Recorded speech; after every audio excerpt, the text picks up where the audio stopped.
For tonight, we have a truly honorable guest, the Vice President of the European Commission for Europe Fit to the Digital Age, also the European Commissioner for Competition, Margrethe Vestager. Margrethe, welcome.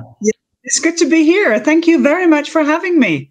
Welcome on board, and this is a truly honorable moment for us. Thank you so much for being with us for the second time. For those who didn't know, Margrethe was our guest 2 years ago on site, on a stage at TribeWIRE at the live festival in Budapest, and it was a very memorable experience.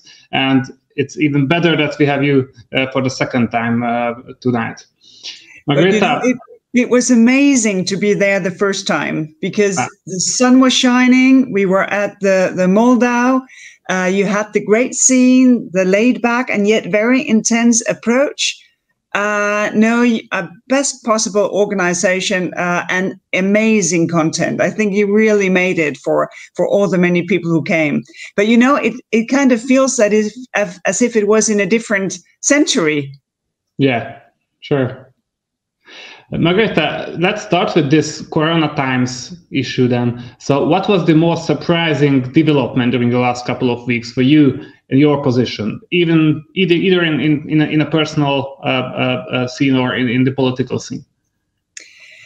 Well, I think it's very strange because the entire sort of concept of time seems to have changed. You know, you have human years, dog years, and then Corona years. And they are so fast because now we have been in this for 3 months and it is as if it has been like forever.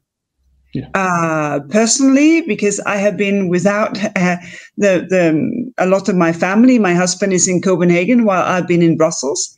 But also because while I've been reading the papers about people wondering if they could clean their garage or do another puzzle or something like that. My teams have been working like crazy in order to have, you know, aid authorized for the many businesses who suffer all around Europe when governments ask them to close their doors for customers. You know, but there are also winners of this crisis, at least they seem to be. Among them, the big technology companies, those of companies that are pretty much the part of the portfolio you have in the Commission. And that is my first area to discuss, because big tech seem to be an eminent winner of this whole crisis because of their massive data acquisition efforts can thrive. Also, their online operation, online e-commerce actions can thrive. And well, you are in charge to bring them under some control in a European level. And I'm just wondering if your mission just become even harder, if not impossible. Well, no, I think it has become more urgent. It is even more urgent now than it was to make sure that also digital giants respect that they have a responsibility and that they play a role for citizens and consumers, but also to many businesses in order to be able to be found, in order to be able to do business. And one shouldn't underestimate that we've all had a crash course in remote working, learning, socializing, exercising, all kinds of things that we've been doing digitally. So I think we also have a new baseline as to what we can do, because many more people have gained sort of digital confidence. I can do this too. I stopped counting the number of sorts of software that I use to communicate. And I think many people have had this experience that you can do a lot of different things. You can use Zoom for something. You can use StreamYard for other things. You can use Skype for a third thing. And I think that sort of confidence in juggling different kind of software, I think that is a big helper as well for consumers to enter into markets and demand more from their suppliers and having a better view for maybe newcomers, more innovative companies who bring something else than what the giants would bring you. Mm-hmm. So let's come back to that issue a little bit later. I would like also to raise the issue of national policies, because COVID is also looks like a kind of an unexpected verification of national level policies, while the proper role of the EU is widely debated both on the health side and the economic side. And some experts, including the famous geopolitical forecaster George Friedman, say, he just said that last week here at Brainbar, that this is kind of the beginning of the end for the EU. What is your take on that? Well, I think that very much depends on the choices that we make, because when you look at health, we have very little competence when it comes to health. We have, to a very large degree, decided this is for member states. Member states will deal with this very fundamental thing in our lives, that we have equal access to high quality healthcare. So the Commission, the European Parliament, very, very little, if any, thing to say on health issues. And yet, my colleagues responsible for help, emergency assistance, repatriating Europeans, borders, transport, have gone out of their way to make sure that trucks can pass borders, so you don't have the queues you had the first days and weeks of 20, 40 kilometers of trucks with things that you really needed, that Europeans can be repatriated from around the planet as a last resort if your own home state cannot provide that. So a number of things have been happening. I don't think that people think about it because health is such a national thing.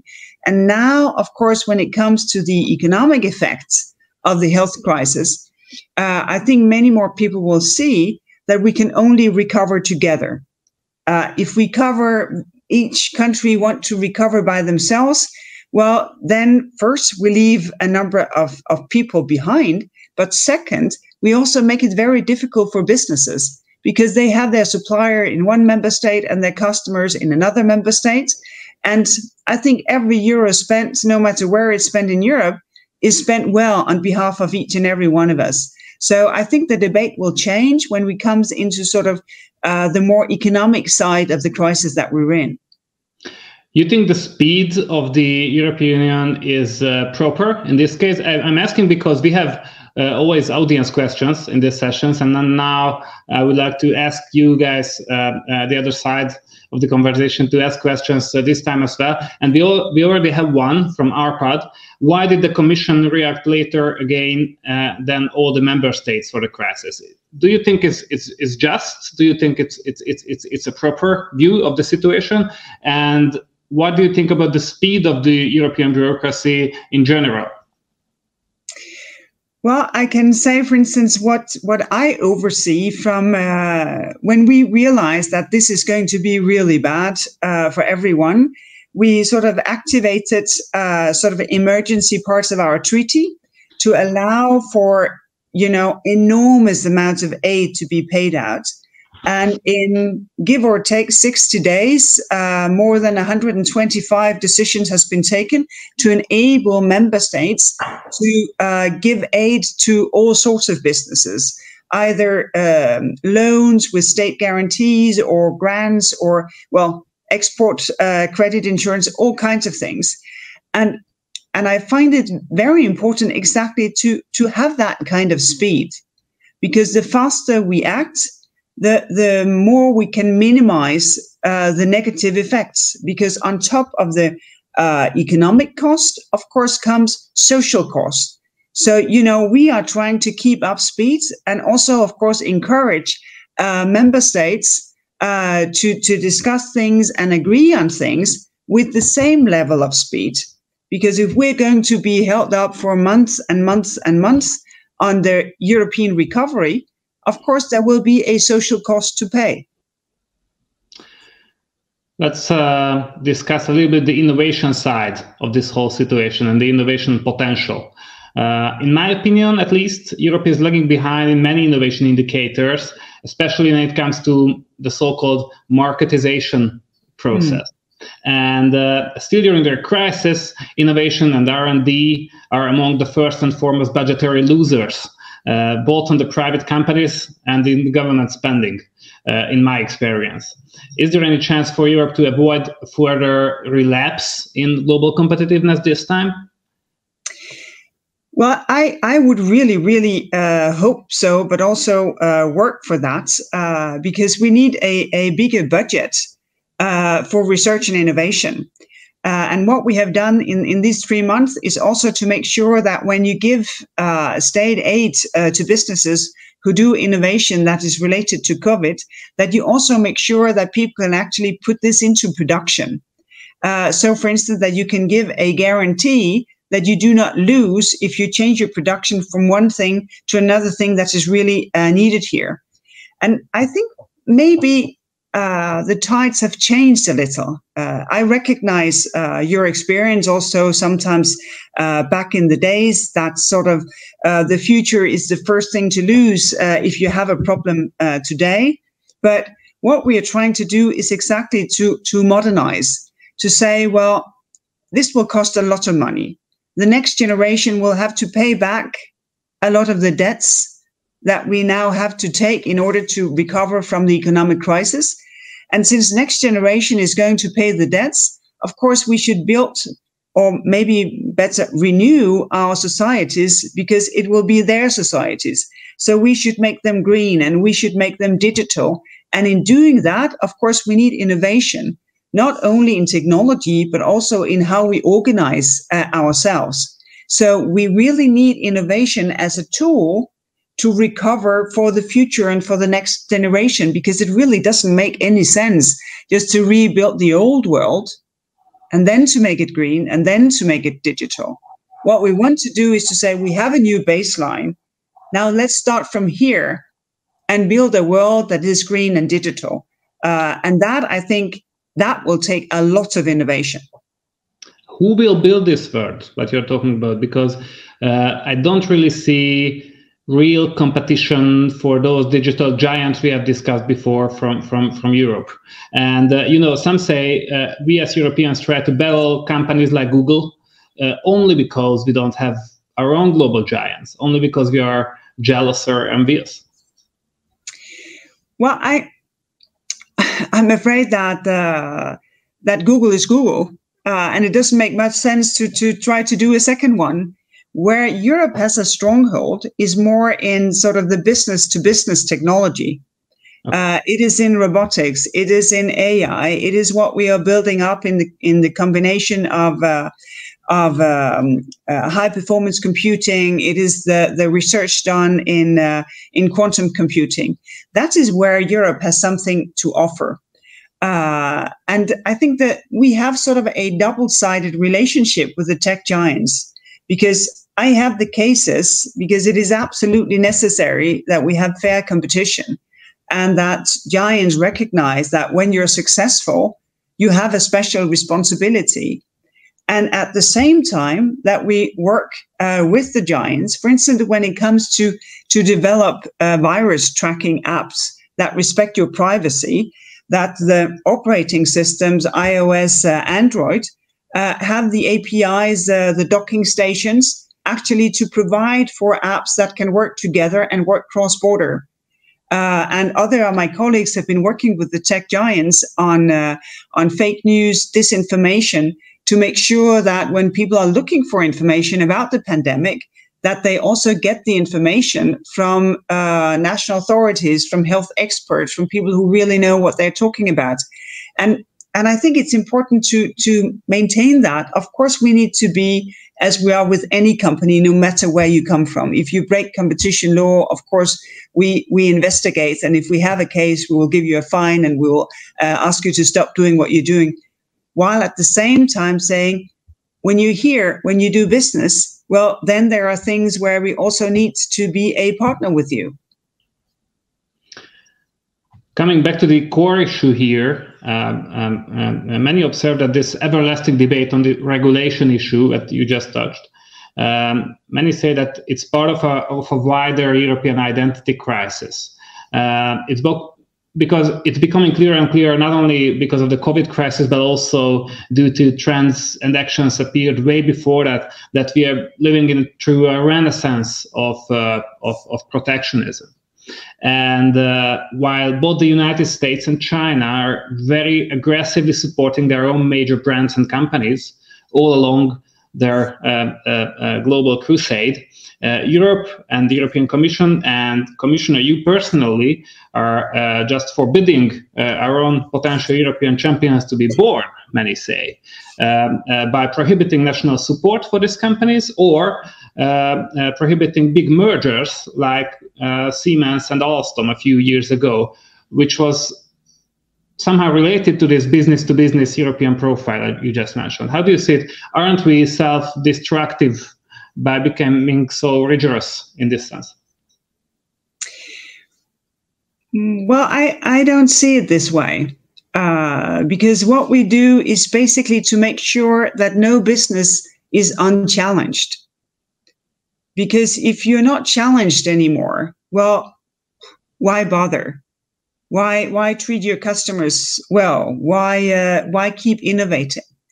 And when the single market works well, and when a company has the full single market as their home single market, then they grow. And on the Siemens Alstom, actually, this is an example of two European champions, actually world champions, in doing very, very advanced trains. And actually, it was a merger that could have happened if one would sort of accept that one should still be challenged, because the number of mergers that creates global, not even European, but global giants, they are quite many. But what is always the same thing is that you're still challenged in your home market. And I think that combination is also sort of a European thing. Say, no, you're more than welcome to be successful, to grow in size, but don't expect us to leave you unchallenged. Because we saw what was the effect of the monopolies before the Second World War. They played a very negative role in the running up of that Second World War. And this was what our founders say. No, we don't want monopolies. We don't want anyone to feel that they are above the law, that they can do whatever when it comes to consumers. We want a marketplace where businesses serve consumers. That is the basics. And from that, of course, we can discuss everything as we're doing right now, because we are renewing both our state aid rules, merger rules, what we do in antitrust, in order to make sure that we're still relevant and to the point also when not only businesses, but the entire society and economy goes digital. We have a very exciting question from Aaron. Commissioner, you have put a great deal of work into regulating corporations in the digital realm. I'm curious about your opinion on applying similar scrutiny to intelligence agencies, particularly concerning the lack of oversight when it comes to signals intelligence, as such programs jeopardize EU citizens' privacy on a daily basis. Well, this is a very tricky question, because here we're dealing with something that is national sovereignty. And I think member states, they have set themselves up in quite different ways. Where I come from in Denmark, there's parliamentary oversights with intelligence services, so that there is a committee of publicly elected representatives who have oversight with the intelligence services. I think this is different from member states to member states. But here we don't have European competence when it comes to this, how this is organized. Another question from Alana. When are GDPR topics and privacy and cybersecurity aspects going to be passed from the top level to implementation by law in Europe? Yeah, well, we're just about to celebrate. Yesterday was the second year of the GDPR, of digital citizens' rights, and it's my colleague Vera Jourova and Didier Reinders who have the prime responsibility. And I think they realize just as well as I do that this is still work in progress. In order to have these citizens' rights in our digital life to be enforced in the same way in every member state, and to make them enforceable for us as individuals. Because I'm still waiting for the markets sort of to pick up for real, to offer us services that give us privacy by design. I see it coming, but it is still not sort of the strongest wave.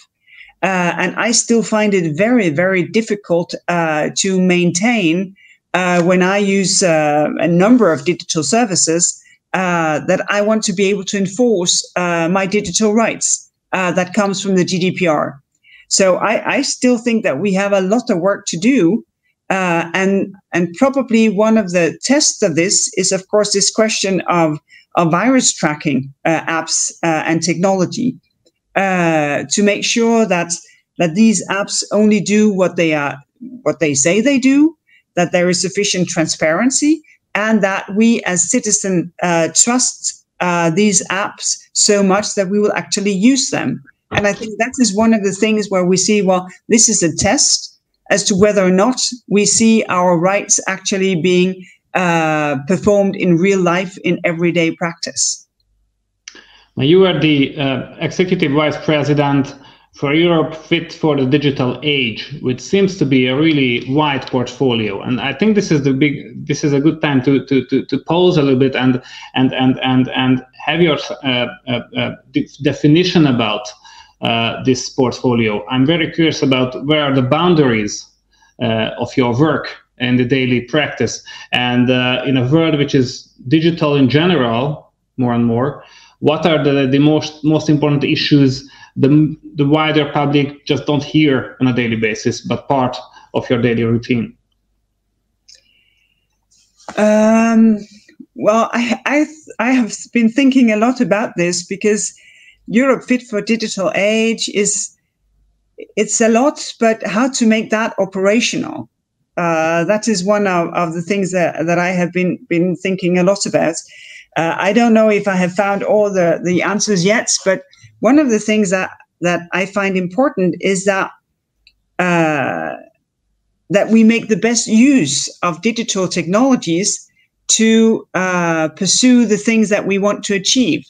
That the technology is not in itself what we want to do, but there are things that we want to do better. That could be education, to make sure that high quality education is available for everyone, for every citizen in the Union. Could be world-class health services to make sure that they are available everywhere.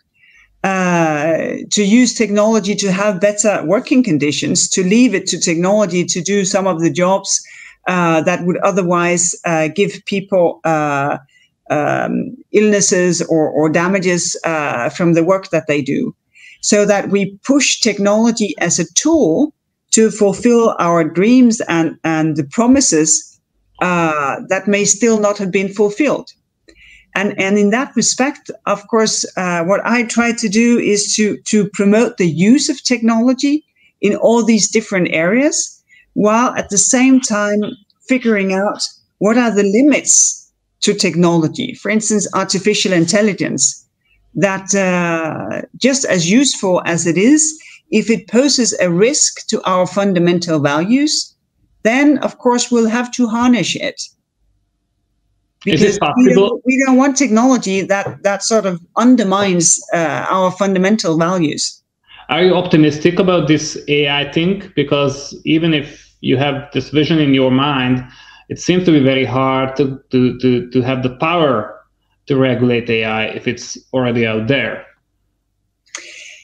Well, I am basically in my personality an optimistic or sort of realistic person. I want to see things done. We launched a consultation, basically asking anyone with an interest, or both individual citizens, but also organizations, governments, political parties, business associations, unions, how to deal with this question of AI. And again, asking this double question, how to make the best use of it while at the same time harnessing technology if it threatens fundamental values, like, for instance, having a bias against women or against young people, having issues with freedom, other kinds of discrimination. And on the basis of that consultation, we will prepare legislation and then, of course, discuss with the European Parliament and the Council. So this is work in progress. This is not yet here. Isn't it a competitiveness issue, especially with China, where AI is truly big?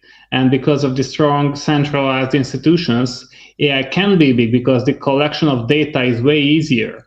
So they can use the advantage of AI in a worldwide operation. Yes, you're right in saying that, but there is a fundamental choice here. And that choice is basically that we leave it to China to be China. I don't think that any Europeans really want to change. And that, of course, comes with the consequence. Because being European is also being willing to say, well, this is what we want to do, and we're willing to bear the consequences. I think there's a lot of things that we can do to make up for the for me, very important that we want to have privacy, that we want to have individual rights to our data. And one of them could be to build data spaces to enable businesses to exchange and to pool and to reuse data that is, for instance, Internet of Things data, machine data, data that comes from public sources where you do not have privacy issues as the first thing that you think about. But I think the fundamental thing here is that we have chosen to remain European, and there is something to it, being European, that you do not find neither in China nor in the US. A question from Shandor. Commissioner, throughout Europe, even within countries like Germany and France, there are big differences between the innovativeness of regions. Should good regions be offered financing options directly in order to sustain these regional initiatives? First of all, do you agree with this or not? I think it's quite difficult to say. What I see is that we have a number of digital hubs. You have one around Stockholm. You have an environment in Berlin. You have things ongoing in Slovenia. In Europe, you find places where, oh wow, this is really something. I visited Tübingen in Germany last year. I see a lot of very, very interesting environments in a process of being built. And it's not just tech, it's also the quality of life that attracts people to these places. And in that respect, I think they will also attract financing because talent attracts talent. And that also, of course, attracts funding. But we are a very diverse union. And I don't think that we should sort of have the ambition to say, well, oh, we want to recreate Silicon Valley. I think we should have the ambition to say, no, we want to have a network of hubs. I would think that sometimes we need a lighthouse in order to light up the network of hubs. But I think it is important to see that all over the union, you find people with an entrepreneurship, with the drive for innovation and the willingness to do something about it, and that I see many places in the union. There are many skeptical voices about the structure of financing in Europe when it comes to innovation. Are you satisfied with the system so far? Do you think that the system of financial tools is effective when it comes to innovation? Because the agricultural supportive system is a totally different field and probably effective when it comes to the end user and the welfare of those who are living by the land. But in the case of innovation, it's widely debated, partly because, as many of my friends, for example, are saying, it leads to a kind of a grant addiction in the European entrepreneurial ecosystem, where entrepreneurs or wannabe entrepreneurs are constantly looking for grants and not some real validation from the market. And the European financing system actually making it possible for years for an average entrepreneur or startupper. I find this is very interesting, and also a very interesting point, because the reason why there is support is in order exactly to give sort of the first push to get started, and for the capital market to see you and to start investing. Maybe one of the reasons why that does not happen to a sufficient degree is that the European capital market is still in the build-up. Colleagues of mine, Valdis Dombrovskis, have been working for this now for quite some time to make sure that sort of the legislative framework is in place. But I think we are still not exactly there where we have as agile a capital market as they would have in the US. And that is definitely part of our challenges. But I would be more than happy to hear proposals as to how to organize financing of innovation in a way that would not lead to this grant addiction, but maybe would work more on the premises of the nature of innovation. I know my colleagues here, they do a lot of work, and they also do a lot to make sure that sort of the old way of spending and the spending that has been done for decades when it comes, for instance, to agricultural policy, that is for that sector, that when it comes to innovation, you have to have other ways of supporting and of investing. And if we can do better, I'd be more than happy to hear about it. Isn't the difference is basically cultural? I mean, in the Silicon Valley, the guys who are actually spreading the seeds and giving some money for those who started an enterprise are more or less active entrepreneurs. And in the case of Europe, these are financial operatives or investment professionals, which is two highly different ecosystems and cultures. I think that may be right. That is part of the explanation, but then we have to develop, because I think it's very important when you are a startup, when you get capital on board, you also get new competences on board, not just competences of financing, but also competences as to how to develop your business. Because otherwise, there's a risk that the startup remains either a startup or a smaller company, because you may get funding, but you do not get also the drive that comes from getting people on board with their experience, what they have seen, what they have done, what they know about failing and about how to achieve success. And I think that is an important element. That you get that kind of clever entrepreneurial finance in order to be able to grow. So you're open for recommendations and ideas. Oh, yes, Kind of a call to action. Thank you, Commissioner. Well, very timely question we just got from Maxim. Dear Executive Vice President, my question is concerning the interconnection between foreign direct investment and state aid laws. Could you please elaborate how the Commission views the potential conflict between state aid laws that prohibit member states from directly investing in undertakings and the idea that member states shall invest in strategic companies in order to save them from aggressive foreign investment, especially from China? I think this is the most timely question. Yeah, and the thing is that member states, of course, can invest in businesses. Our founders said that we should be neutral on ownership. Whether a business is privately owned or state-owned, that should not be what we are concerned about. It's the behavior in the marketplace that is of the essence here. And if the state behaves as a market participant, well, we have no issue, none whatsoever. If the state sort of acts as having an unlimited credit line from the taxpayers when a company is owned, of course, that's a completely different thing, because then competition is not fair anymore for the privately owned business, who will have to go to the capital market or to financial institutions as such to get their capital.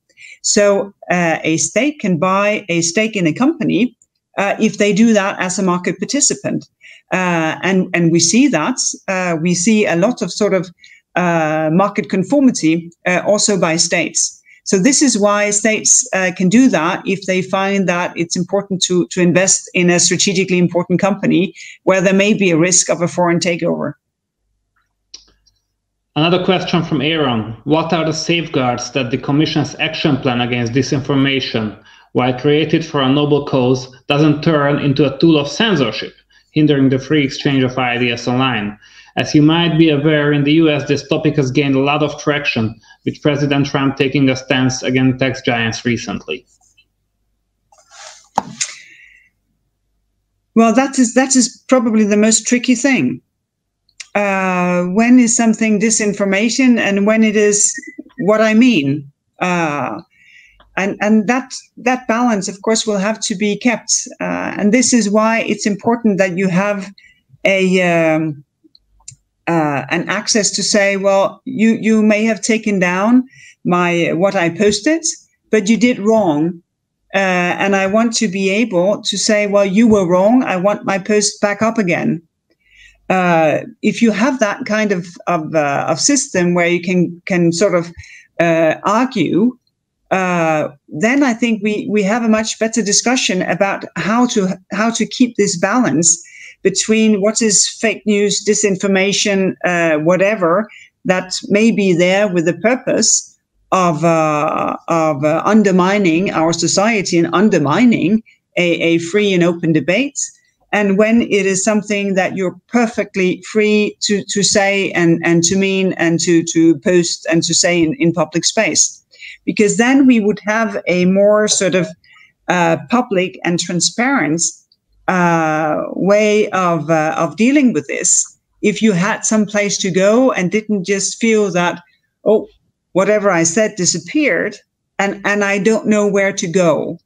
Because if you don't know where to go, I understand why one would get the suspicion that this is because of what I mean and because I used my freedom of speech.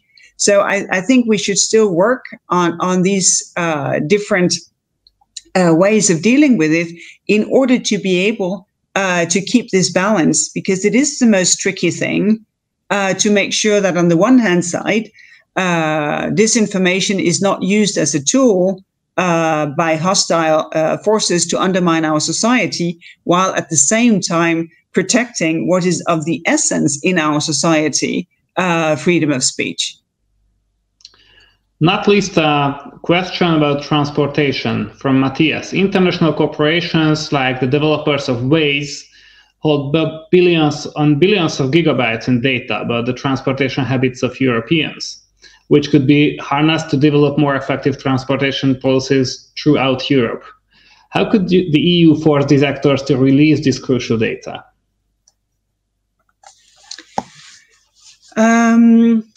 And I think this is pretty much the same in the case of healthcare. Yeah, we use this metaphor of a data space. And it is a metaphor because, of course, it's not a space where all data is being kept. But what it entails is to make sure that businesses feel safe and confident in making data available and using data that other businesses have made available. So to make sure that there are available sort of templates for the sort of the contracts that you would use to say, well, I want to share my data with you with this in this way, so that you know what you're doing, and you also know that you are legally confident that this is fine. And the second thing is, of course, to work on standards, because it's still a big problem that a lot of data comes in very different formats. So you may have the willingness to share, you may have the willingness to use and pool and reuse, and you may have sort of legal clarity, but still data cannot be used because the data sets still comes in very, very different formats. What is the highest priority for us right now is sort of a health data space, because we really want to push a development where technology can help us fight both this pandemic and also, of course, future pandemic, or prevent future pandemics.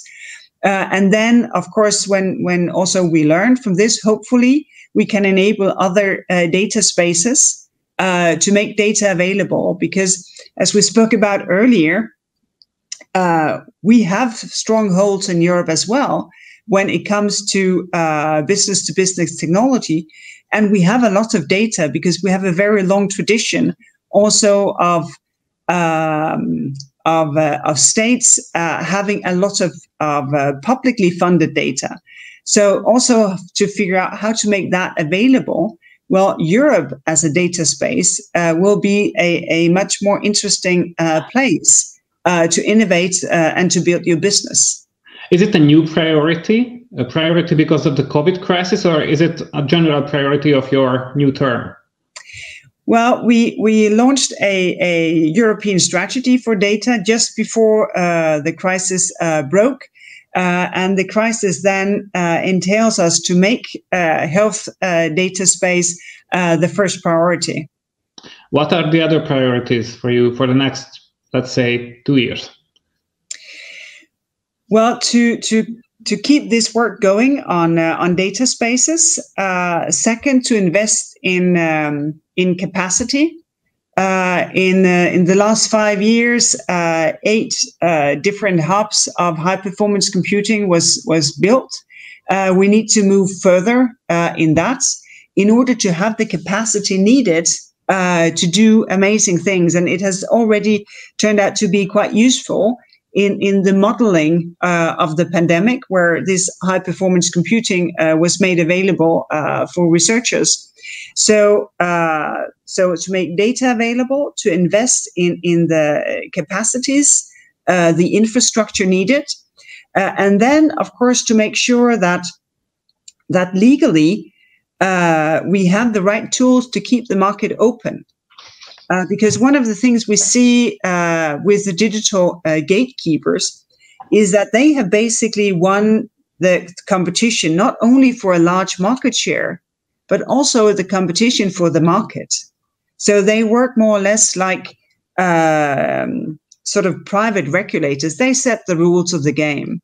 And you know, I have seen from not 1, not 2, but 3 Google cases that these rules are not necessarily rules of fair competition. So we would also need to say, listen, if you are a digital gatekeeper, there is a things of don'ts, things that you shouldn't do, like, for instance, promoting yourself. And last but not least, of course, also have a tool that would prevent new digital gatekeepers from arising, because we need an open market. We need businesses using the data available, but making best use of our infrastructure, of course, to have an open market where they can present their products and services to us as customers. Commissioner, you may experience that BrainBar is full of university students. You have seen in Budapest in the live event as well. And I'm curious about what is your advice for those who are seeking a job or a new opportunity as career starter in this pretty strange crisis situation. What industries, what kind of jobs recommend for European talent? Well, first and foremost, one of them that I feel most sorry for, of course, in this situation is young people. For someone like me, there will be another spring next year. But for people graduating, well, it only happens once. I think everyone will have a story from this crisis about things that couldn't happen. Of course, worst for those who were the victims of the crisis, that goes without saying. But I think for everyone, there will be a thing where you said, this was the year when I graduated and it was not at all as expected. Where we have, and I think that will still be the case, a lot of open positions is, of course, in anything digital. Before the crisis, there was a lack of, I think, around 700,000 open positions because of lack of digital skills in many different levels. And what we will be promoting for the European recovery is also to focus on greening Europe and of making best use of digital tools. And of course, remains to be seen if we will be successful with heads of state and government and the European Parliament. But if we are successful, then of course, in the transitioning into a carbon neutral economy and in digital, I would expect that there you would find many jobs and also jobs that would stay there for the foreseeable future. Commissioner, on a personal note, are there any lockdown routines you would keep in the future? I have made it a habit to take a long walk every morning. I have had knee damage. I usually have runs, but I have not been able to do that. So I have been having quite a long walk every morning. And that is one of the things that I will try to maintain, because I have a completely different sense of this spring, because I've been following it kind of firsthand on a daily basis. And usually I wouldn't do this. And the second thing, maybe also because of that, I tend to pay bigger attention to all the kindness I see around me, all the many people who are doing a great job that maybe normally I wouldn't notice the same way.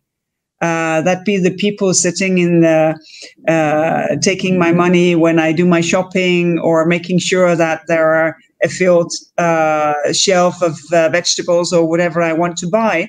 I would like to take that appreciation and that respect for all these jobs done with me also to the other side of this crisis. Did you read any interesting books lately you will recommend to the BrainBar community? Oh, I have been thinking a lot about that. If there were something, clever and interesting to say, but I'm afraid that when I've had some time off, very often I have gone to Netflix or streaming services. I think like most people, the first thing I did was to binge Tiger King. And then, of course, there's been a lot of work, so it hasn't been a lot of books. But quite a lot of music, actually. But those would mostly be Danish artists, so I don't think that it would mean much to you. Tell us your favorite. My favorite Danish musician are actually a number. One of them would be someone called Tina Dikov, who's an amazing singer-songwriter, and another one, Lucas Graham, that actually you may know because he had a major international hit called 7 Years. Commissioner, it was a true honor. Thank you so much for your questions. Thank you so much for your openness for the audience questions. I think it was an experience for every one of us. keep up the good work. And once again, thank you. Thank you for you guys watching this show. Well, thank you very much. And I do hope that you take this, as you said, a call to action. If you think we need to do better when it comes to investing in innovation, please figure out what would be a better way to do it. We will spread the word. Thank you. Thank you so much. Thank you.